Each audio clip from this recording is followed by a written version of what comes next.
Well, Suns fans, you can put it on the board, baby. The Phoenix Suns winning streak can now officially go see a rated R movie as it is 17 strong.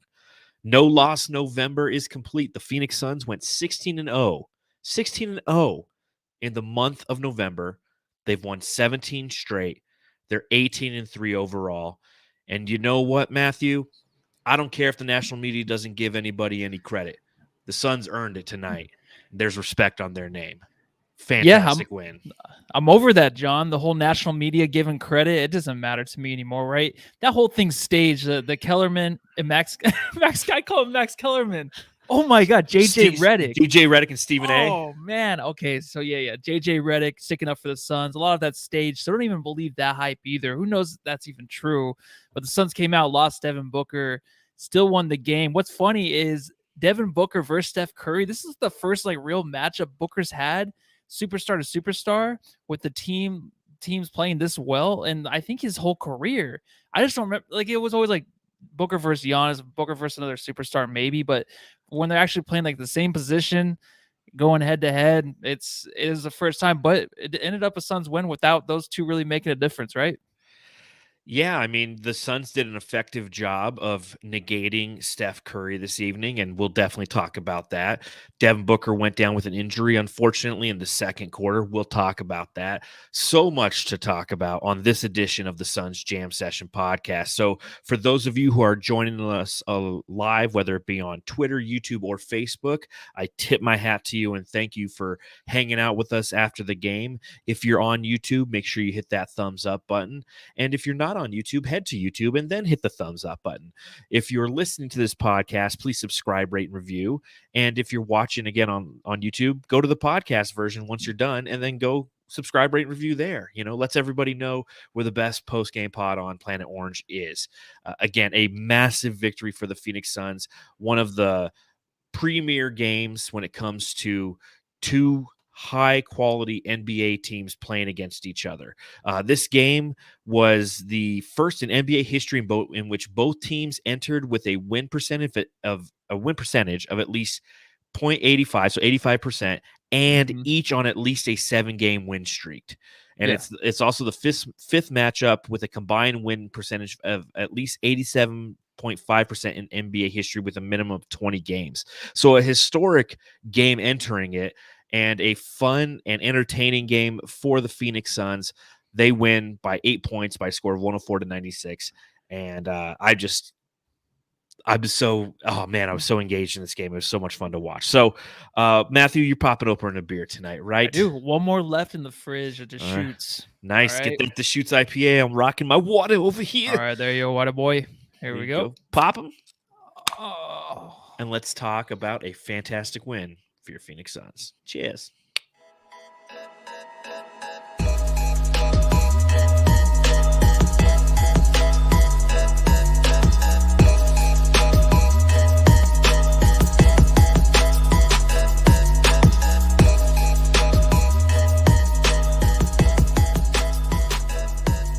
Oh, so much to talk about. I don't truly know where to begin on this one, Matthew. So I guess... Matthew, I got to ask. Matthew, I got to ask, how did this game feel to you? I mean, was every possession, did you feel that weight almost like a playoff basketball game? Because I know I did. Yeah, I mean, I felt it from the beginning of the game, before the game, an hour before the game, when actually fans were showing up at the game. And they were talking about just the crowd there already. The buzz was already in the arena. And they had the Valley court. They had the Valley jerseys. We haven't seen those in a little while at home. So you had that. This game was so intense. It's almost like every pass was never crisp or clean. Everything was always touched by the defenders. Nothing was really pretty. A lot of it. I know, of course, Steph Curry not making his threes. That's usually pretty. But everything was just so narrowed down to possession by possession by possession. And the Suns, of course, keeping it close. Thinking this is what they do, right? They keep it close. If Steph Curry's not going off, of course that helps, but who cares, right? We're without Booker. I'm not going to hear that crap. If They keep it close. They are the most clutch team, of course, in the NBA. Hmm. But you lost Devin Booker, who is also the most clutch player right now in the NBA. But they still got it done. Chris Paul, I mean, every little possession just mattered so much tonight. And that's playoff basketball right there. Yes, absolutely. It's a different kind of basketball than when you're playing the Rockets on a Wednesday night. And don't get me wrong, I mean, the Suns are engaged in all those possessions, but like you said, like you can feel this one. You could see the players were hyped up for this one in the Yeah. pregame. You could see the crowd was there early and they were engaged. And it felt like a playoff basketball because of the reasons I stated earlier in the podcast. This was a heavyweight battle of two teams, one that gets a lot of attention from the media and the other one that's kind of like, well, they're good, but, we'll really see. Well, guess what? They proved it tonight. They went out there and they proved it. They played against the best team relative to opposing points per game in the Golden State Warriors, the number one defense in the league, the best defensive rating in the league. And not only did they impose their will when they wanted to, which I found interesting, but they also held them in check. And it's going to be one of the top stories potentially tomorrow when it comes to Steph and Curry. And I guess I'll ask you this one now right off the bat. The Suns held him in check in this game. If you look at his final box score, he was 4 for 21, 3 of 14 from deep, had 12 points, 2 assists, 3 rebounds. Now, I guess, my question and the thing that's probably not going to necessarily be discussed is, are the Suns and Mikal Bridges going to get the proper credit for the job they did on Steph tonight? Or will it just be one of those nights for Steph? He just had an off night. Oh, there's two ways you can go about it. A lot of Steph haters out there. Of course, Steph has to show up in big games. And big games, 20 games into the season, is this really a big game? Yes, because now we're starting to talk about the MVP race. We're starting to talk about I was watching No Dunks today, who they had as MVP. Okay, Steph Curry is basically the runaway. This is a big game because it's on First Take. We're talking about it all day long. Like, who's going to come out? Who's a better team in the West? The Suns are never really recognized as that. But when you have Devin Booker and Chris Paul, who seem like they can share the MVP trophy together, one goes out and Chris Paul takes over. He had take over in the third, take over in the fourth towards the end of the game. That's MVP right there, right? Mm-hmm. It's not Steph Curry. And you can do what you want against Steph. Of course, he's going to make his shots because he gets the distance in between defenders to where it's easy for him, right, to create that space. DeAndre Ayton had a great block tonight against him, which I mean, he can guard pretty much anybody in the league, right? A little bit of help defense sometimes, but he can go up against Steph. He can start against those guys. And it just shows, if Steph can't get that three to go down, of course, there's not a whole lot he can do. And it just seemed like the more and more the game went along, the more and more the Warriors started to shrink a little bit. Offensively and defensively, they kind of seemed like a no-name team out there compared to the Suns in the last 5 minutes. And that's what I'm just saying. That's what MVP does, is what Chris Paul did. And that's what a great team like the Suns, who were in the finals last year. I mean, that's a team that was in the finals looking to go again, 17 in a row. I mean, I don't know what else you can do to really prove yourselves as the best team right now in the NBA. Well, I mean, they are the best team in the NBA, and I don't think that there's any doubt about that right now.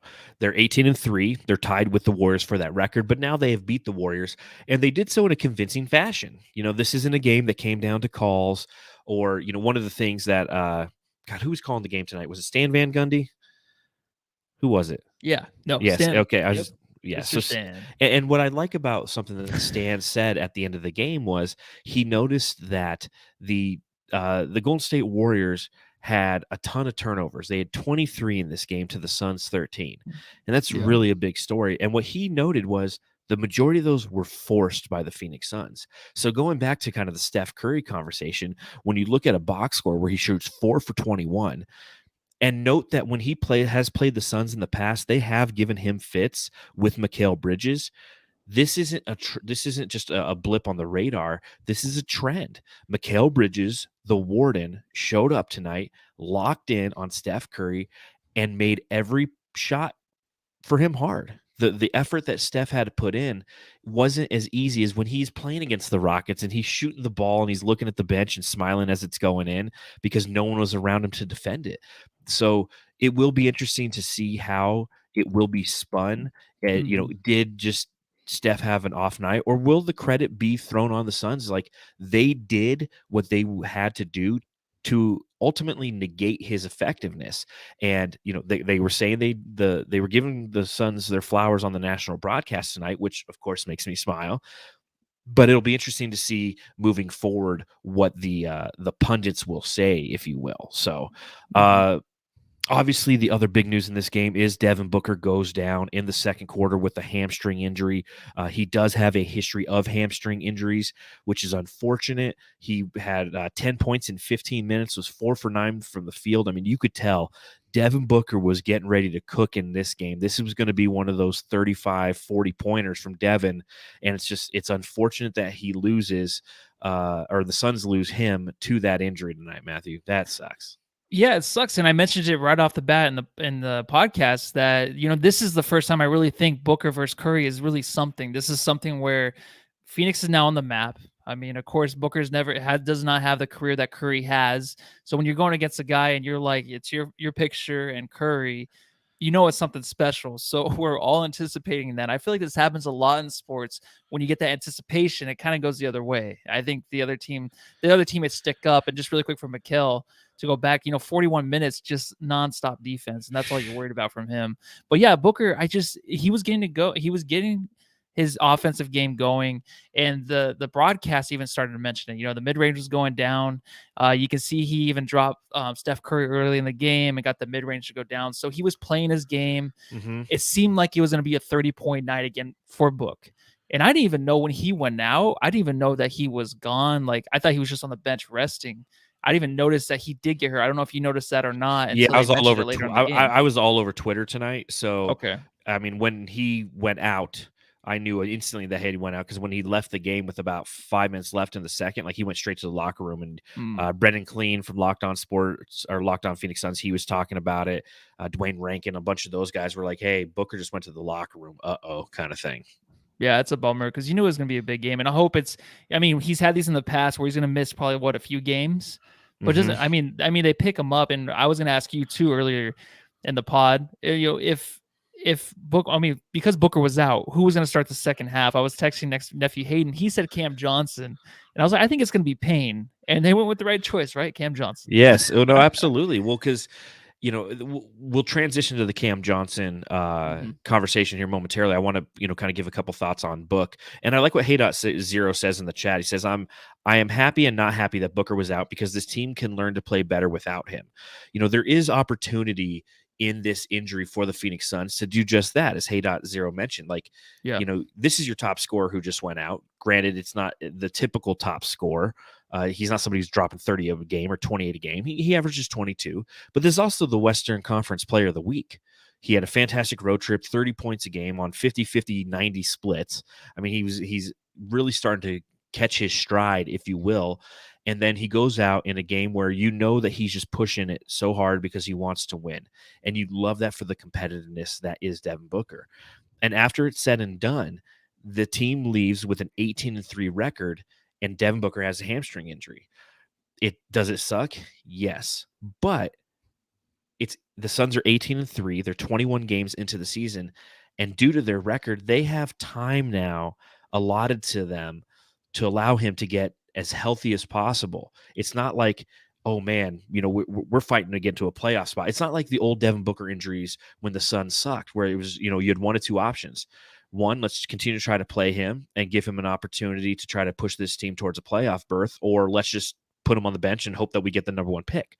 So, with Devin Booker's injury, again, it sucks. There really isn't too much of a silver lining, but the slight silver lining that does exist is the fact that the Suns have this really strong 18-3 record, and you could let him sit out for the next 2 weeks to rest the hamstring, right? Yeah, just like DeAndre Ayton. I mean, he took a few extra games. He took 5 games on off. other things, but no, it's because the Suns are just winning. If they're winning, you have the backups playing they are, and we could talk about Peyton and the way he came into the game, and then Cameron Payne, like how they kind of just didn't live up to their end. Yes, of the we'll get to them too. We'll get to them, but we do have the depth, and tonight when you're playing against the Warriors number one defense, that's the reason those two kind of had a hard time to get things going. Bingo. And as you mentioned, lights, Cameron, action. Cameron Johnson, I was really a fan of his game tonight. He ended with 14 points, 5 of 10 from the field, including 3 of 7 from deep, 4 rebounds, 2 assists, a steal, and a block. And what was interesting about Cameron Johnson tonight was the fact that that is kind of who the Warriors were targeting on defense. Like Steph Curry had Mikal Bridges glued to him. And Mhm. so what they tried to do was create switches and mismatches in an effort to free up Steph. And their goal was, okay, well, we'll target Cam Johnson. And Cam, like, is that a good idea? Because Cam Johnson too is a quality defender, right? Yeah, no, he is. I mean, he's a step behind sometimes. I think they realize like out of all the players right now, who is still trying to learn, who's trying to advance their game defensively and offensively, it's Cam Johnson, right? Because there's still like the boneheaded plays that he might throw out there, like tonight. I mean, he was wonderful, but there's still some things where he offensively he was wide open, and I think the Warriors on the other end, on defensive end, they kind of left him wide open from three and a few Mhm. times. I don't know if that has to do with him driving to the rim, which he's still getting better at, but then also he has some plays where I don't know if he knows how to drive and finish at the rim. Like he just ends up on the floor in a weird position and stuff. But while he's trying to hit his threes, he's pretty much wide open, and that's fine. I think that the defense is not focused so much on that because if he starts to get hot, then he can bring it into the paint and finish there. But just some awkward finishes. But the one play where, and it's a couple plays where he was running the fast break and kind of lost the ball. And then he gave it to Mikal Bridges. Mikal Bridges gave it back to him, and then he clanked it off the rim. Like those are the ones where Chris Paul pulled him to the side and was like, hey, on that, just slow it down. That's what Chris Paul was trying to do this whole game. I feel like kind of slow it down, slow down the tempo. And I think Cam Johnson will go a little bit too far ahead out of his comfort zone on some plays. But right now, you're seeing so much that is good to where those like couple boneheaded plays, it's okay because he's still kind of learning. Like Draymond Green blocking him before the end of Yeah. the third That's quarter and then just picking bad him up. positioning. That's just that's bad positioning, like you said. And I think that what he's trying to do there is maybe a little bit too much, but then the time's running out. He's getting helps up, so he kind of probably got embarrassed on that one, especially like the reverse dunk he was trying to do or the reverse lay-in, getting blocked on that one. So those are plays I know he can finish. Mhm. It's just the positioning needs to be better for him, and he's getting there, right? And I think in like the last 10 games, his and including this game, his stats have been bumped up. And he's playing a lot better within that offense. Him and Mikal have a thing going on too. Released tomorrow, there's an article that I wrote about him and Mikal and how they're just playing so well together. And you want to see more of it, I think. Yeah, and again, defensively, you pointed out a lot of his offensive growth that he's displayed, and again, you're going to get that from him kind of throughout a game. You're going to get some great wide open shots because of spacing. You're going to get some of the plays where he knows what he's doing, and some plays where he doesn't. But again, defensively, I think that the Warriors' plan on attacking Cameron Johnson on defense, obviously it wasn't successful because Steph Curry had the night he had when he was guarded by both Mikal Bridges and Cameron Johnson. But if you look on NBA.com coming into this game, Cameron Johnson has a 97.9 defensive rating. And that's pretty damn good. I mean, you look at kind of the worst guys on the team, and Elfrid Payton sitting at like a 109.5. So, you know, the switchability of Phoenix has obviously been a strength on defense for Mhm. them this entire year. And it's something that a lot of national pundits have referenced about the Warriors is their switchability on defense too. Both of these teams have a lot of really quality wing defenders who can shoot the three ball, right? That's the modern NBA for the most part. Although the Suns are like 28th in the league in actually shooting the three ball relative to attempts, they're beating you to death around the rim and in the mid range. But again, it was just interesting how that was kind of the strategy deployed by the Warriors, knowing that their advanced scouts came out that this is what they saw, this is what they wanted to deploy against Phoenix, and Dave King, the host of the Solar Panel podcast and managing editor of Bright Side of the Sun, one thing that he tweeted out during the game, he said one of the best things about the Suns is there's actually not one guy you can target, because that's kind of like think back to playing the Denver Nuggets in the playoffs last year. The Phoenix Suns would target MPJ all day long. they could find that guy defensively who could just take advantage of, and man, did they. And the Warriors kind of had the same strategy tonight. Obviously, the Suns had the same strategy, and we're going to talk about him momentarily because they could just target the paint and just destroy at will. But the Suns, due to their wing defense and their switchability, make it hard for a team, even a team as great as Golden State, to do just that. Yeah, and if you're trying to guard one guy, we have a lot of cutters on our team, so that makes it even more difficult. So as soon as you try to double someone, or Chris Paul is so smart. There's a Well, couple I'm talking about the other game. side of the ball. I'm talking about the other side of the ball. The Suns on defense. You can't target us on defense because everybody can switch out of each other. Oh, are you talking about defense The whole entire time? time. The entire time. I was talking about defensive ratings and everything. Matthew, you know what you need to do on this one? Terrible. Take a lap. Just take a lap. That was terrible. It's cool. Yeah. It's cool. All right. All right.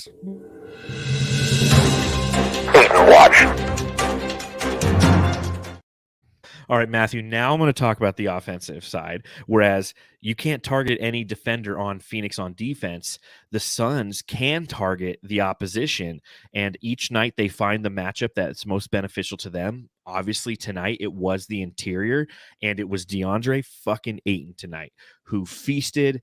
Obviously with Devin Booker going down, you knew that the points were going to have to come somewhere, Yeah. and it came from the 24 points, 11 rebounds, 6 of those on the offensive end from DeAndre Ayton, 11 for 19 on the night. He also had 1 steal and 2 blocks. Mad props to DeAndre Ayton. I've played this drop before, but it's time to remind you. Pay him. Pay that man his money.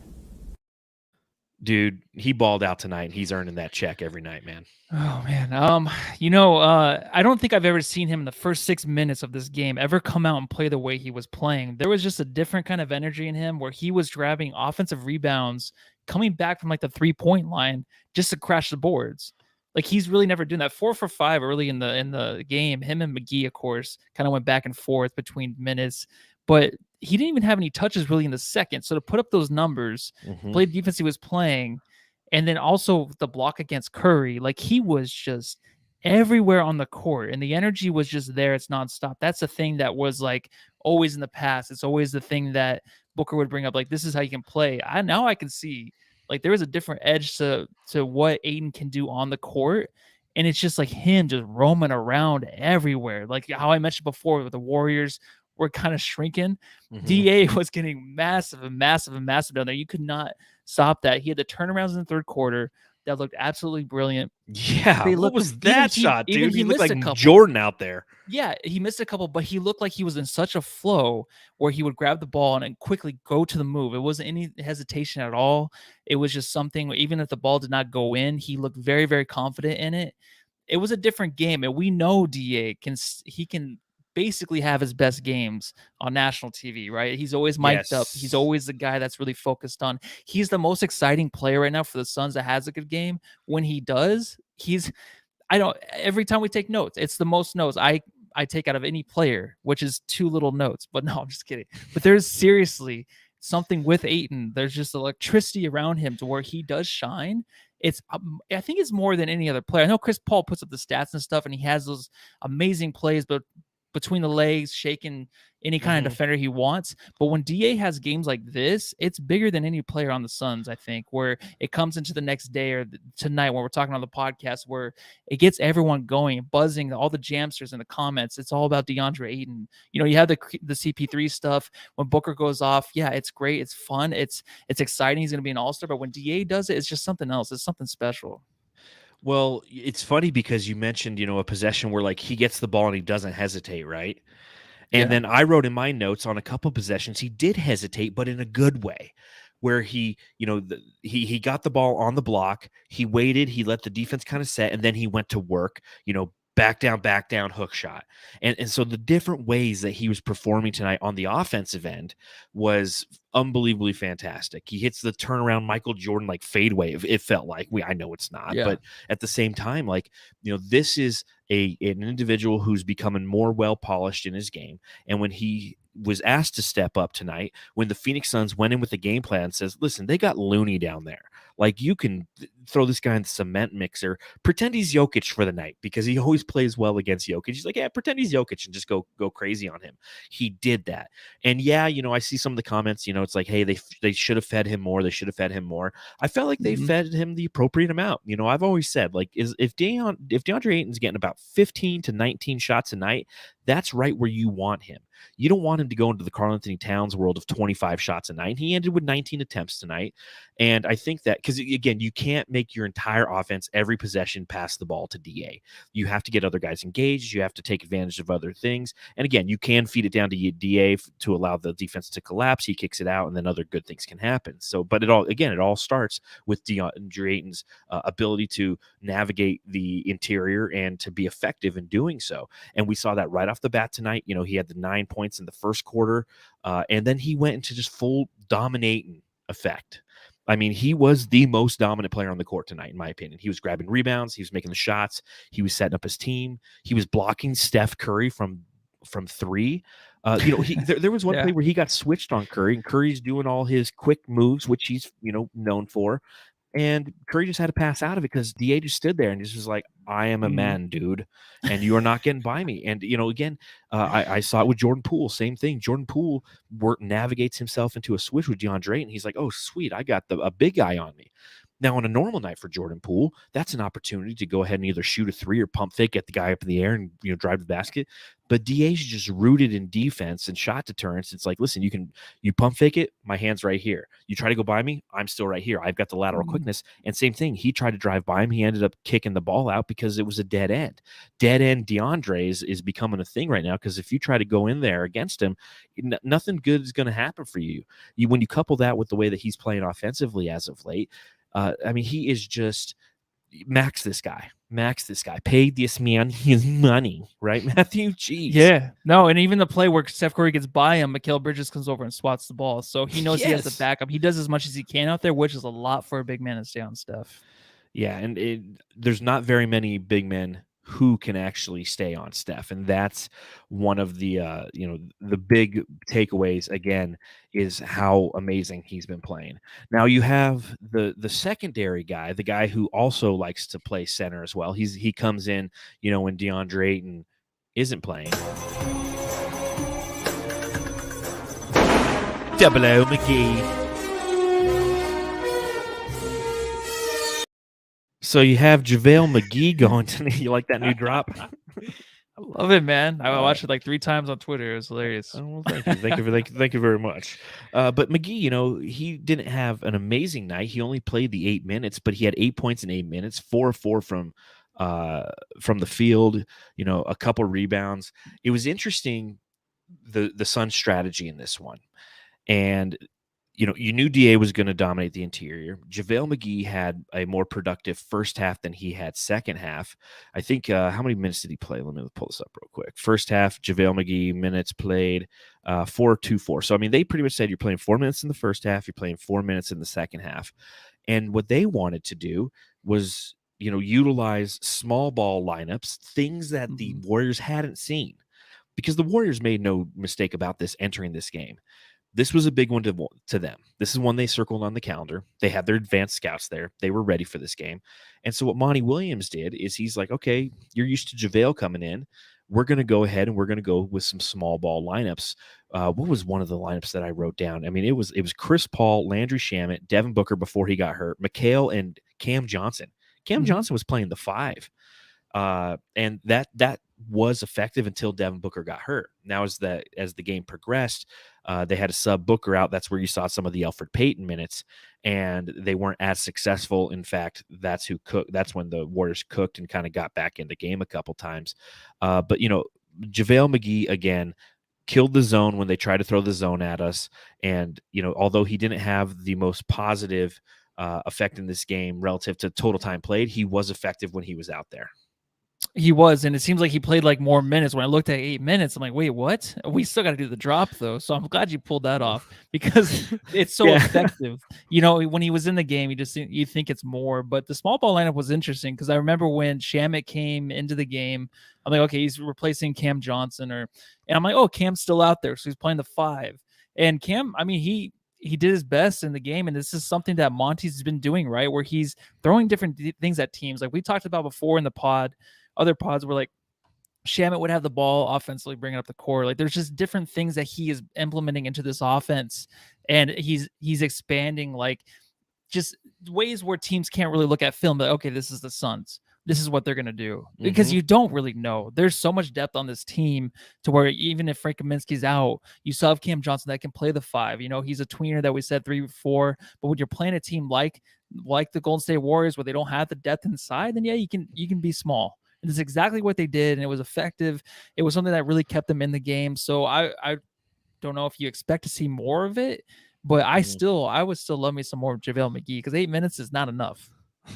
I'm with you 110%. And what's interesting is we're going to play this team again on Friday. Yeah. And I bet you we see a little bit more JaVale McGee in that game because the Warriors are going to make some adjustments. Now, granted, you know, we played Detroit in between, and man, I hope we beat Detroit. Going to 18 and setting the franchise record would be, I mean, you can't fall for that trap game. You got to come in focused in that game, and again, you know, we'll talk about that at the back end of the pod. But it's interesting to see again that's the advantage of depth. You know, we've talked about on the pod numerous times, and again, reminder: if you're here, hit that thumbs up button down below. Let everyone know where the best post game pod on Planet Orange is. If you're listening to the podcast, please subscribe, rate, and review. Leave us a 5-star review on Apple Podcasts, and we'll play it right here on the pod. We'll read it and such.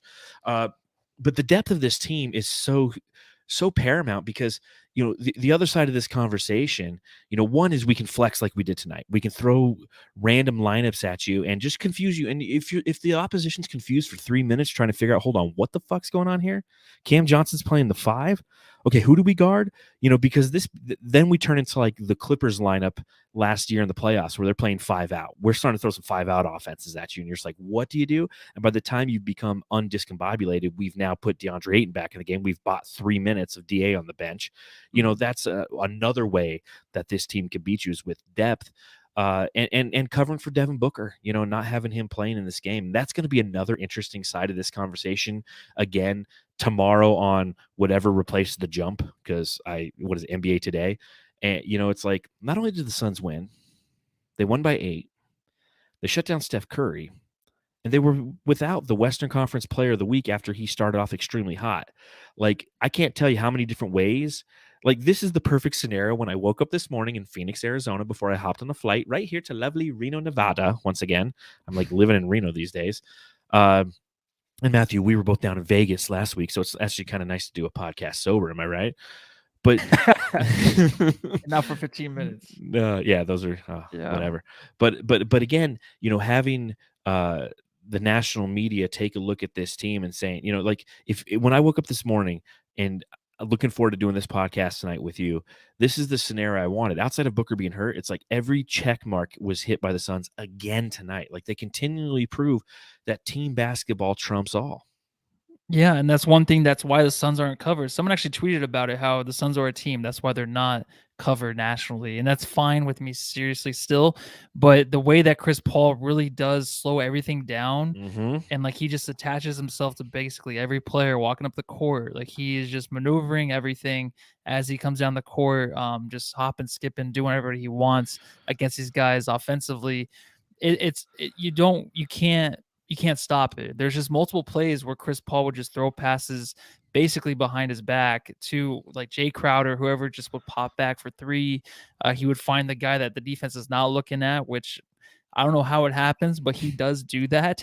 And that is the reason why the Suns do win games like this, because he can just slow it down. The defense, no matter how good you are defensively, you can't stop what Chris Paul can do offensively. You can't. Usually defense usually can win out in the NBA, right? But his offense is just so much better. You can't stop both it. though with him. I mean, so it's time to give him some flowers, man. 15 points, 11 rebounds, 5 steals, Matthew.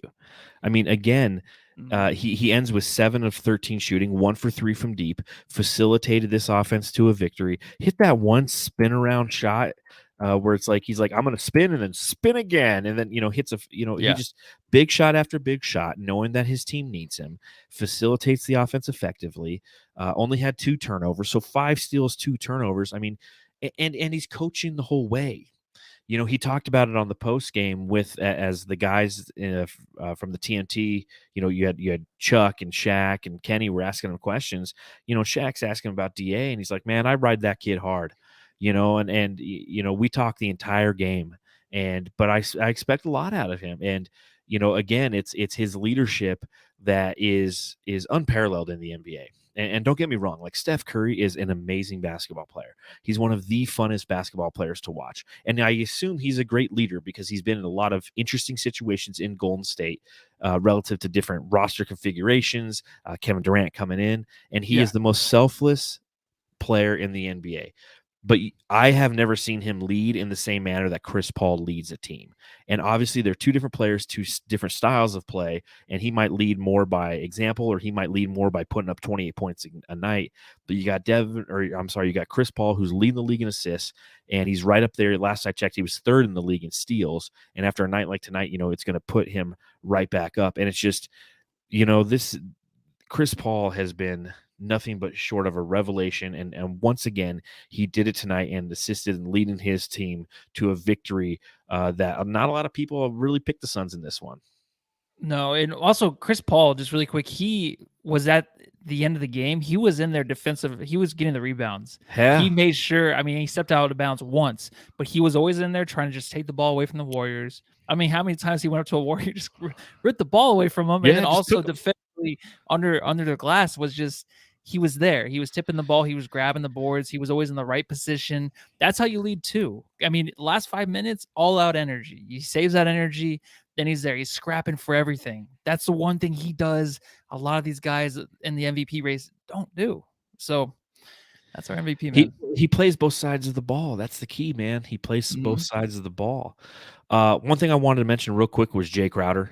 He hit those 2 threes. Once we entered clutch time minutes, it was we went right in. It's 5 minutes.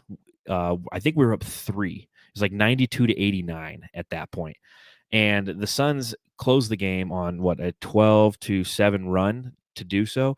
And it started with Jay Crowder just hitting 2 monster threes, 5 for 11 from the field, 4 for 9 for deep, and 14 points plus 6 rebounds for Jay Crowder. But how huge were those threes? It was Jay, and then Landry Shamet got one and totally redeemed himself, because I did not think he was having a good game tonight. Obviously, Shamet ends with 9 points. 3 of 9 from the field, 2 for 7 from deep. But I didn't think it was a good Landry game, but I did think it was a good Jay game. Tell me what you saw from both of those guys. Well, Jay Crowder, as soon as he comes out 2 for 3 from 3, I'm like, this game's over. The Suns won. I feel like every time he starts the game that well, it's always usually going to go good for the Suns. Yeah. The 2 clutch threes, I mean, he just hits them perfectly. And I think Shamet does that too. He'll hit some clutch threes, and they keep giving him the ball in those situations because they know he can knock him down, right? He had a terrible night before that last 3, and they just keep feeding him. It's kind of like when DA was down low and missed a couple of gimmies, they kept feeding him. You know what I mean? So they trust these guys in their spots to really hit those shots. I mean, he wouldn't be paid. He wouldn't be in the game right there if they didn't think he can make those threes, and he does. And Jay Crowder, of course, he's going to make them. Like, he'll have those games, right? But this game, you knew as soon as he started, it's just like, okay, this is going to be a good Suns team. Get that crowd going. That's Jay Crowder's thing. It's like, and even Cam Johnson, the way he's playing, don't replace this guy right now in the starting lineup. I know I've always said that. I know I've always wanted that. But right now, what Jay does, and you can ask for more leaders in that starting lineup with Chris Paul and Devin Booker, but Jay's another one of those, right? He's a guy that really can get the crowd going from his 3-point makes. It's weird. I think the volume goes up more with him making them than any other player really on this team. I don't know. That's probably something crazy, but we should probably get the decimal thing out there to see how loud the reaction is for each guy hitting their threes. Because Jay Crowder, that place goes crazy every time he hits a 3.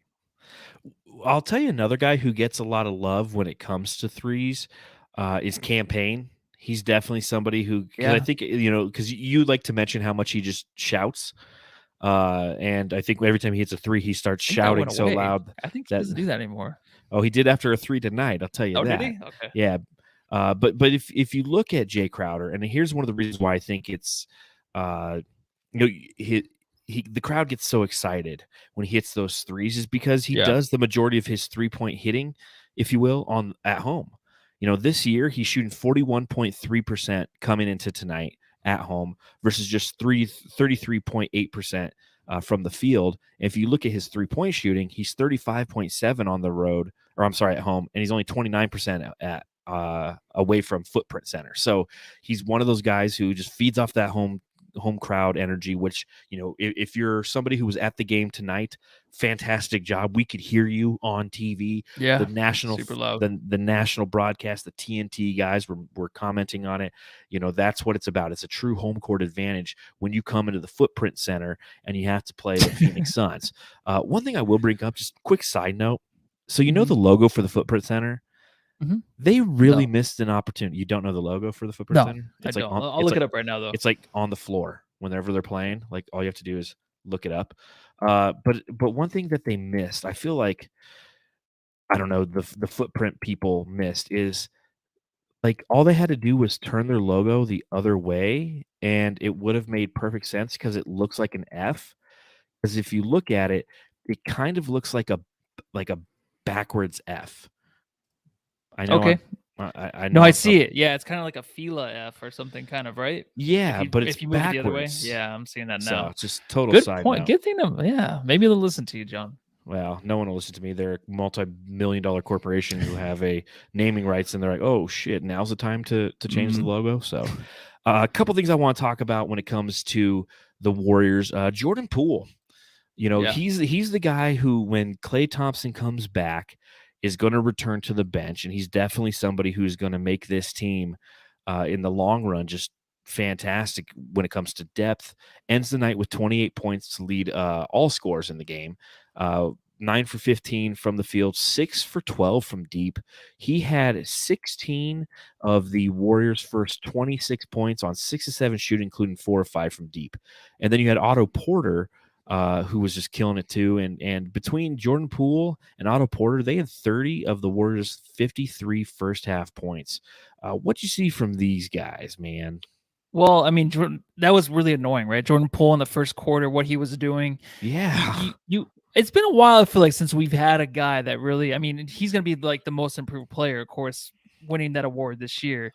But we never really had a guy go off, I feel like, against us this season. I might be wrong, but I feel like we haven't had that guy. Though, like, because we really haven't. And we can cover it up, right? We can find this guy and we can cover him. But tonight it was difficult. Well, I mean, we spent so much time on Steph Curry that it opens up Poole. But you're right, like, we haven't had to do this drop all season long. The Jack Taylor Award for the guy who comes out of nowhere and scores a shit ton of points on you. But he is somebody, though. You know what I mean? Yeah, like, Jordan he's Poole, known now. Yeah, he's known now.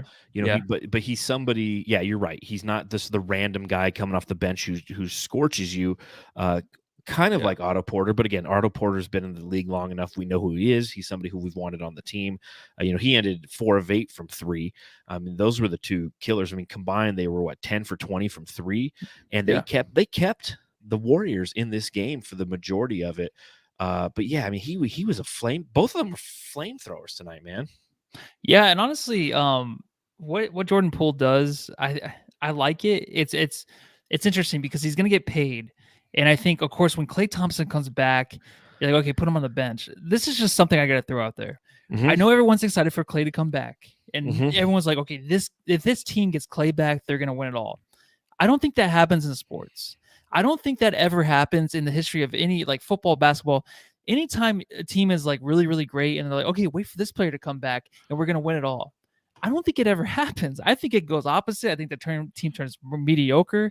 Any kind of chemistry, any kind of, good juju they had going into the playoffs or something, or even into the final games of the season, and he comes back, it's kind of ended. I mean, Jordan Poole, you can put him on the bench. It's going to be a different team, dude. I'm not saying they're going to suck with Klay Thompson. I'm just saying it's going to take some time to adjust, and this year is not their year.Maybe next year. I just think people are kind of blowing that out of proportion. I love Klay. He's one of my favorite players to watch, but I just think it's going to be a different team. It's not going to be the same at all as what they're playing right now. Allow me to retort. Jeez. I love this point, and I agree with it 100%. Klay Thompson's coming off of 2 pretty significant leg injuries. And you're right. Everybody keeps saying, it's like, dude, you think the Warriors are good now? Wait till they get Clay back. It's like, dude, they're 18-3 now. Like, what are they just going to be undefeated for the rest of the season with Clay back? Like, that's not how it works. Like, it's going to take time for him to work himself back into shape. We don't know. You know, what made Clay Thompson amazing? His defense and his shooting and his ability to score points without dribbling the ball. Well, how do you score points without dribbling the ball? Well, you're constantly moving, utilizing back screens, utilizing double back screens, doing what you can to free yourself up. After 2 leg injuries, you don't know how his body is going to respond and if he's going to have the same level of quickness on both offense and defense to be as effective as he once was.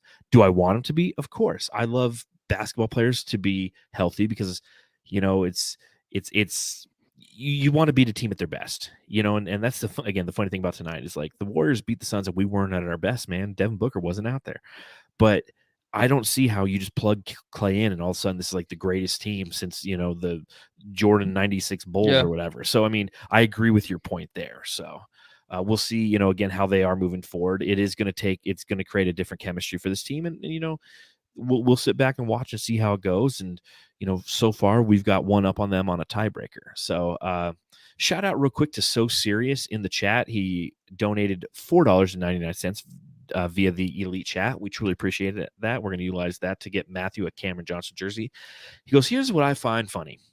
Versus the Nets, the go-to excuse was turnovers. Tonight, the same story versus the Warriors. Could it be the defense? LOL. 110%. And that's one of the things that we talked about at the top of this podcast. You know, it's 23 Warrior turnovers this evening, but the Suns forced a lot of those turnovers. And that's what I don't know what the national media is going to say. I don't know if I care, but I'm always listening to what they say. You know, I'm on Twitter, I'm listening, I'm seeing what people are saying. And part of me, I truly just don't give a shit because as long as you keep downplaying what the Suns are doing, like, cool, we'll just continue to beat the shit out of people and surprise you. But part of me is kind of like, come on, man, give these guys some credit for what they did. And they did it again tonight. They played with defense. They played as a team. They played in the clutch. They did everything that they've done literally all season. And through this 17-game win streak. So give them a little bit of flowers, right? Yeah. And I've been listening to Bill Simmons for like 10 plus years. Podcast, BS Report. Never, of course, has he ever picked the Suns to win a championship till this year. So for me, you would think like, oh, that would mean everything to me. Like that's glorious. Like the Suns are going to win it all because Bill Simmons said it. It's like, no, like now that I'm like older, I just feel like all of it's just, I don't think Bill Simmons is fake, but a lot of the ESPN stuff is fake. So don't buy into that because it doesn't matter. Because this, you know, the Suns team doesn't care. They have their own agenda. And it's something that is different from what everyone else is saying. They're more positive. They're together. They're more united. You were watching Chris Paul at the end of the game. He said they're just having fun out there, right? Stuff like that. That's the way the Suns team is. Big time. And, you know, again, they don't care about what anybody has to say. We've seen Mikal Bridges go on podcasts, you know, JJ Redick's podcast, who, as you mentioned, you know, he's now helping out ESPN. I love having JJ Redick on ESPN, probably because he's good. He's good, man. He'll fight right back, especially with Steven Stupid A. So.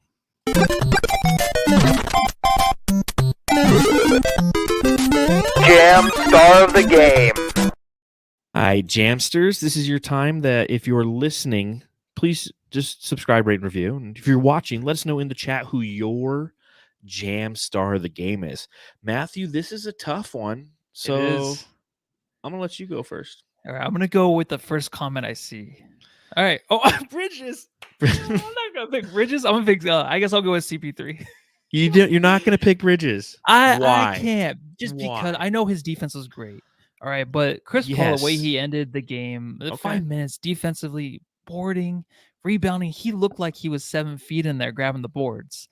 And the way he just maneuvered the offense is something you can't ignore. The way DA played tonight too, of course, his energy was just something else. But I'm gonna have to just go CP3 on this one, man. Because we've been talking about MVP the last couple of weeks in the media, and I think CP3 made a statement tonight where he should be acknowledged as one of the leading candidates. Yeah, I mean it's tough because I guess just if you look at the stat line, Mikal Bridges only ended with 2 points. You know, so obviously you're just like, okay, well, it can't be Mikal Bridges because the points. But again, I mean, the defense that he played was just unbelievably huge I mean, when you shut down the top scorer in the league, this isn't, you know, this isn't Carmelo Anthony. You know, it's like WD says, yep, he sent Curry to jail today. You know, Harden and Curry. You know, Yeah, Harden then Curry. I mean, think about that. We got Yeah. some love for Bridges, some CP3, point God, Alfred Payton, LOL. Yeah, those were some rough minutes. DA, Bridges, Mikal, CP3, Mikal, Ayton. I mean, you really can't go wrong on this one. You said CP3. I'm going to give it to DA. And don't get me wrong, like I'm definitely right there. I believe that the Warden did do a fantastic job. But I'll give it to DA because I just think that he set the tone. He was a man amongst men tonight. He imposed his will. Mark Wahlberg, Matt Damon, or DA. So I mean, that's who I got to give it to. I mean, there's no wrong answer, obviously, to this one. Monty. So, Yeah, that Monty. was funny. Him stepping on the court. Yeah, and he's Monty like, get a technical "Oh, right in clutch time. He's like, "Oh shit!" It was after Jay Crowder hit one of those threes. He was just Yeah, I like, just love his reaction though after. It's like, oh, my bad, guys. he's Sorry. like, God damn it, I done messed up now. So, real quick, I do want to bring up this segment real quick.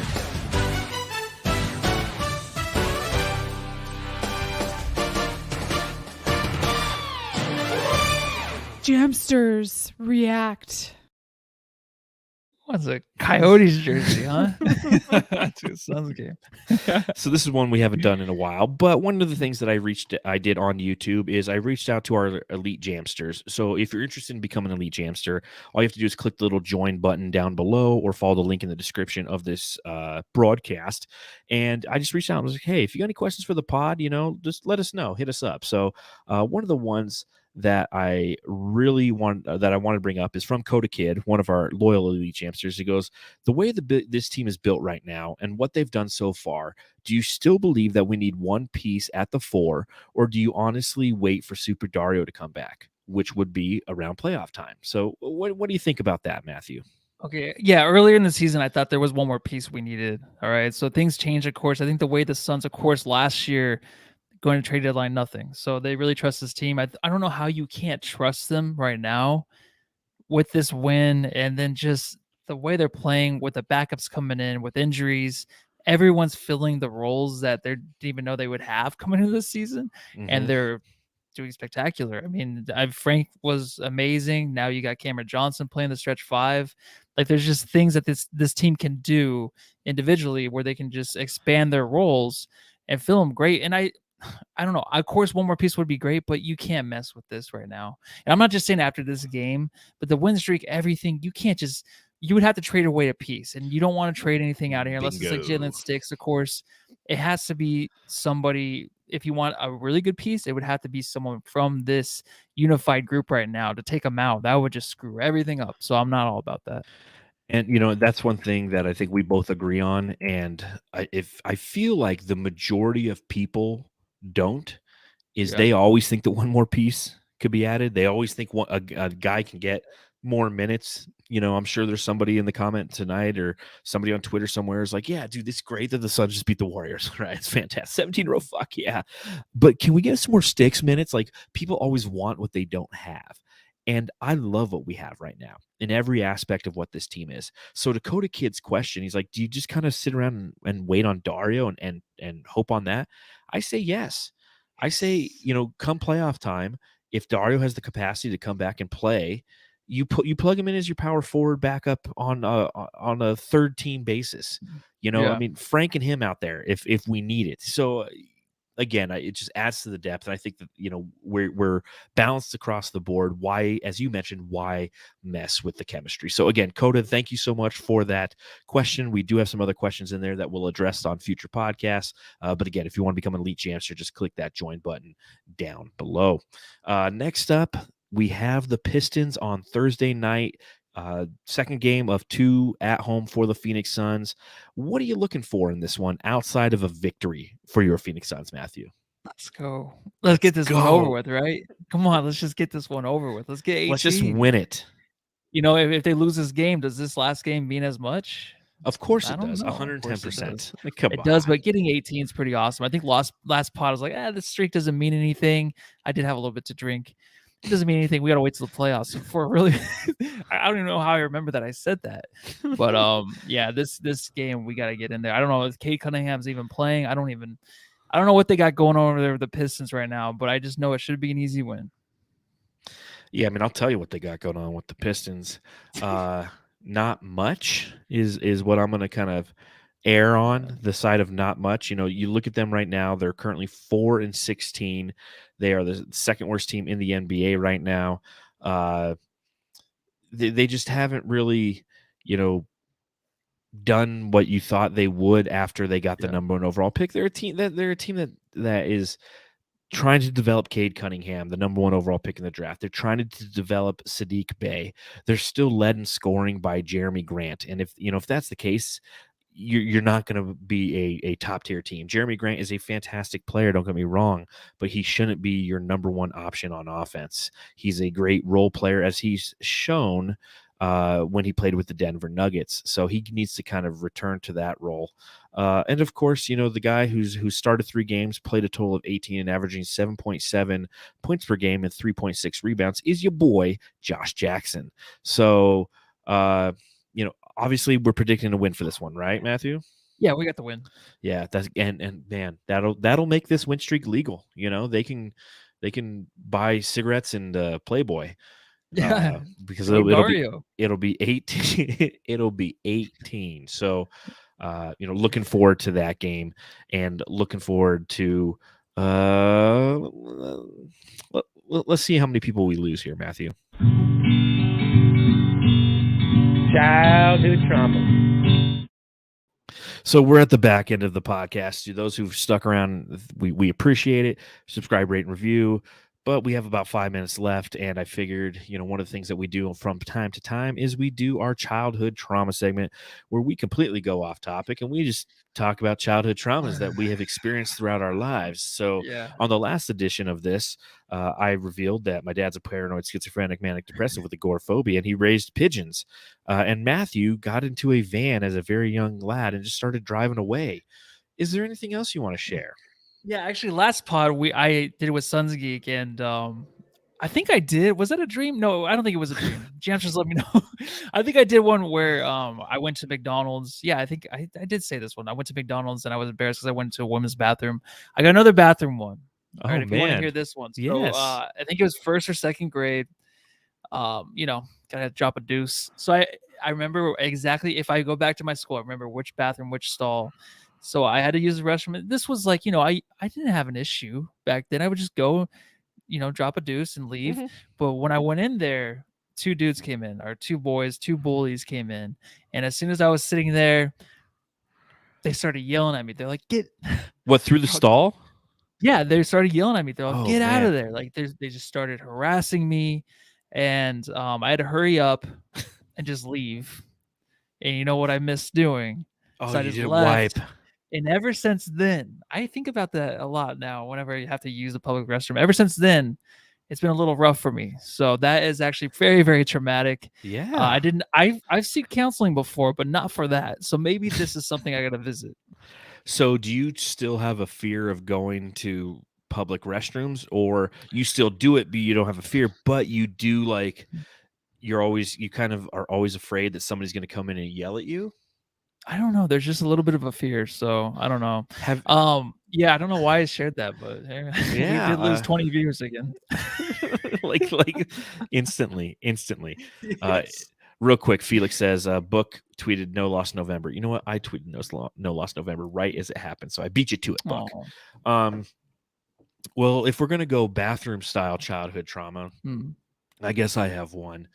I grew up in Southern California, and one of the advantages of growing up in Southern California is when you took field trips, they were to cool fucking places, right? So one time we got to go to Universal Studios Hollywood on the 1st grade trip, and it was really cool. I got to see the Ninja Turtles. It was right when, like, the Ninja Turtle movies were out and the action figures, you know. I mean, I was born 82, so this is about 88, 89, and I just remember it was so much fun. Everyone got got an action figure and all this stuff. So the teacher's like, all right, everybody, it's time to go to the bathroom. So what I did is I went in there to go to the bathroom, and I took my pants all the way down to the ground to take a whiz. And there was a little kid who started laughing. He's like, oh my God, huh? And he laughed at me. And I was like, what are you laughing at?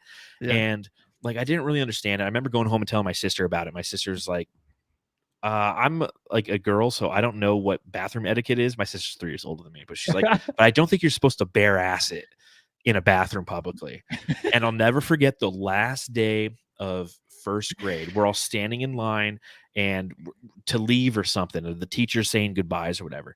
And that kid was standing right in front of me, and he turns around and he acted like he took his pants down and he laughed at me again. It was like, Oh my, that's like terrible. so like, have you seen So sad. what is it called? Jonah Hill movie, Super Bad. Yeah. You know where they're like, Yeah. like people never forget. Yeah. That was that kid. That He was like you. never forgot. What a prick that kid was. So Yeah, that's scary. I think as I got older, my friends would like do that as joking around in the bathroom. Just like they're like, oh, let's just they're like in a public restroom, and then people just walking like, okay. yeah, You just don't want to see that the grown man. no, But and you don't want to see it like when you go to the Suns game. So, speaking of Mhm. people who went to the Suns game tonight, shout out to So Says Jay, our good buddy over at Fanning the Flames. He was at the game tonight because why wouldn't he be? And he said in the chat, he said, I had a dude barge in on me in a stall like 2 weeks ago. Most aggressive door opener frightening. ever. It frightening. is. Some Yeah, people it's just go like scary. right in, and like I've been in the stall recently at an airport. I was in the stall, and same thing. Like somebody came in, and I felt like they were trying to like block a lineman trying to get into my stall. Like the door shut, and all of a sudden it's like bam, like a raptor was Yeah. at the gate or something, and it was trying to get into that stall. It's like, dude, like you can go for the light push and notice that it's locked, or you can just like whoa, wham. So, Yeah. anyways, folks, that's childhood trauma stories that we will always tell, just because we have a podcast and it's fun. But again, to recap this evening, your Phoenix Suns win by 8 over the Golden State Warriors. They've pushed their winning streak to 17 straight, which ties the 2006-2007 Phoenix Suns for the longest in Phoenix Suns history. Thursday evening, we're going to break that by beating the Detroit Pistons. It's going to be a glorious day. I'll pop another water open here in Reno. But again, thank you ever so much for joining us on the pod. We truly appreciate it. Make sure you hit those thumbs up buttons down below if you're watching live. If you are not watching live and you're watching later, hit the thumbs up button anyways. If you're on Facebook or Twitter watching, go to YouTube, hit the thumbs up buttons. Go to our podcast feed, Suns Jam Session. Look it up on any major, as they say on Fanning the Flames, pod forums. I got you, So Says Jay. And give us a like, give us a rate, give us a review, do all that fun stuff. You can follow the show at Suns Jam on Twitter. You can follow me on Twitter at Darth Voida. You can follow Matthew on Twitter. And you can follow him into the bathroom and mess with him when he's taking a turd. So until then, we'll see you Thursday right after the Suns game. Suns win, baby. Go home, love your family. Amen. Go Suns, baby. Fuck yeah.